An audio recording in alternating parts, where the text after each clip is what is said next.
Subscribe کیجیے ہمارے channel کو اور بیل آئیکن کو دبائیے۔ بسم اللہ الرحمن الرحیم۔ خشیت الہی کا عجیب واقعہ۔ حضرت عبداللہ بن مبارک رضی اللہ عنہ فرماتے ہیں کہ میں حج کے بعد واپس آ رہا تھا، ایک سواری کو اپنی طرف آتے ہوئے دیکھا۔ جب سواری قریب آئی تو مجھے پتہ چلا کہ اس پر کوئی عورت سوار ہے۔ میں نے اس کو سلام کیا، اس نے جواب میں کہا سلام قولا من رب الرحیم۔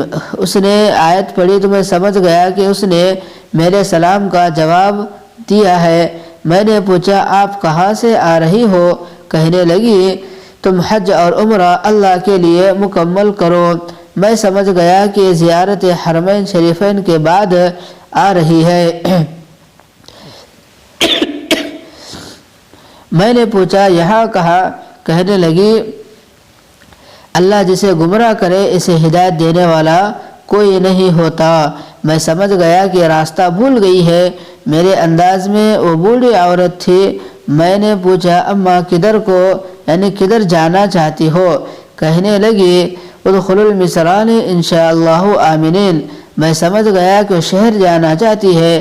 میں نے ان سے کہا کہ مجھے بھی شہر جانا ہے، لہٰذا میں آپ کو راستے کی رہنمائی کر دیتا ہوں، یعنی میں آپ کو راستہ بتا دیتا ہوں۔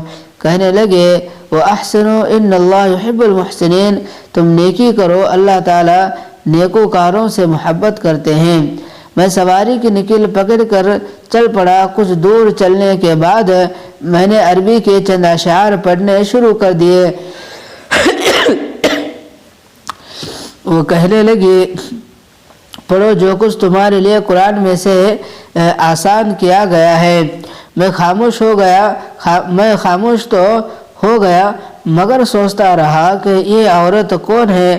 میں نے کچھ اس کے گھر کی تفصیل معلوم کرنا چاہی تو اس نے کہا لا تسألوا عن اشیائکم۔ میں سمجھ گیا کہ گھر کے معاملات پر بات کرنا نہیں چاہتی۔ میں چلتا رہا۔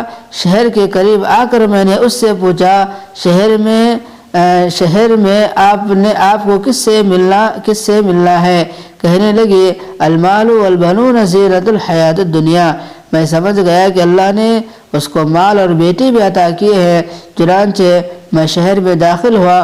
مجھے قافلے والے ملے جو حج کرنے کے بعد واپس آئے تھے اور انہوں نے وہاں پر پڑاؤ ڈالا ہوا تھا۔ میں نے پوچھا کہ آپ کے بیٹوں کا نام کیا ہے؟ کہنے لگی ابراہیم، اسماعیل، اسحاق۔ میں سمجھ گیا کہ ان کے بیٹوں کے نام ہیں۔ میں نے بلند آواز سے پکارا تو 3 بچے بڑے خوبصورت، بڑے علم و فضل والے، تر و تازہ چہرے والے بھاگتے ہوئے آئے۔ وہ پریشان تھے کہ ہماری امی کدھر رہ گئی۔ وہ امی کو قافلے میں تلاش کرتے پھرتے تھے۔ جب آپس میں ملے تو بہت خوش ہوئے۔ میں نے سوچا اب میں اپنے گھر جاتا ہوں۔ اس وقت اس عورت نے پھر قرآن پاک کی آیت پڑھی وَيُطْعِمُونَ الطَّعَامَ عَلَىٰ حُبِّهِ۔ بچوں کو اشارہ کیا کہ کچھ کھلاؤ۔ بچے فوراً کچھ پھل لے کر آئے۔ میں نے کھانے سے معذرت کی۔ اس نے پھر آیت پڑھی انما نطعمکم لوجہ اللہ۔ ہم تو اللہ کی رضا کے لیے آپ کو کھلاتے ہیں۔ میں بڑا حیران ہوا کہ یا خدا یہ کیا معاملہ ہے، یہ عقیدہ مجھ سے حل نہیں ہو رہا۔ میں نے کچھ پھل کھائے اور بچوں سے پوچھا کہ کیا معاملہ ہے؟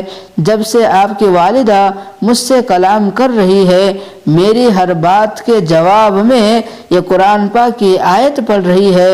کہنے لگے ہاں ہماری والدہ ماجدہ قرآن پاک کی حافظہ ہے اور حدیث کی عالمہ ہے۔ اس کے دل میں خوف خدا بیٹھ چکا ہے کہ قیامت کے دن مجھے اپنی باتوں کا جواب دینا پڑے گا، لہٰذا 20 سال سے قرآن کی آیت کے سوا کوئی لفظ اس کی زبان سے نہیں نکلا۔ سبحان اللہ۔ خشیت الہی کا عجیب انداز دیکھیے، کلام الہی کے سوا کوئی ایک لفظ زبان سے نہیں نکلتا تھا۔ تو میرے بھائیو خلاصہ کلام یہ ہے کہ جو ہے زبان کے استعمال کے بارے میں اس واقعہ کو بتایا گیا کہ ایسے بھی لوگ دنیا کے اندر گزرے ہیں جو ہمیشہ جو ہے ڈرتے تھے کہ کل قیامت کے دن جو ہے ہم جو اپنی زبان سے ایک ایک لفظ نکالیں گے اس کا جواب اللہ کے یہاں دینا ہے۔ تو یہ جو جس عورت کا جو واقعہ بیان کیا گیا یہ حافظ قرآن بھی تھی اور عالم حدیث بھی تھی۔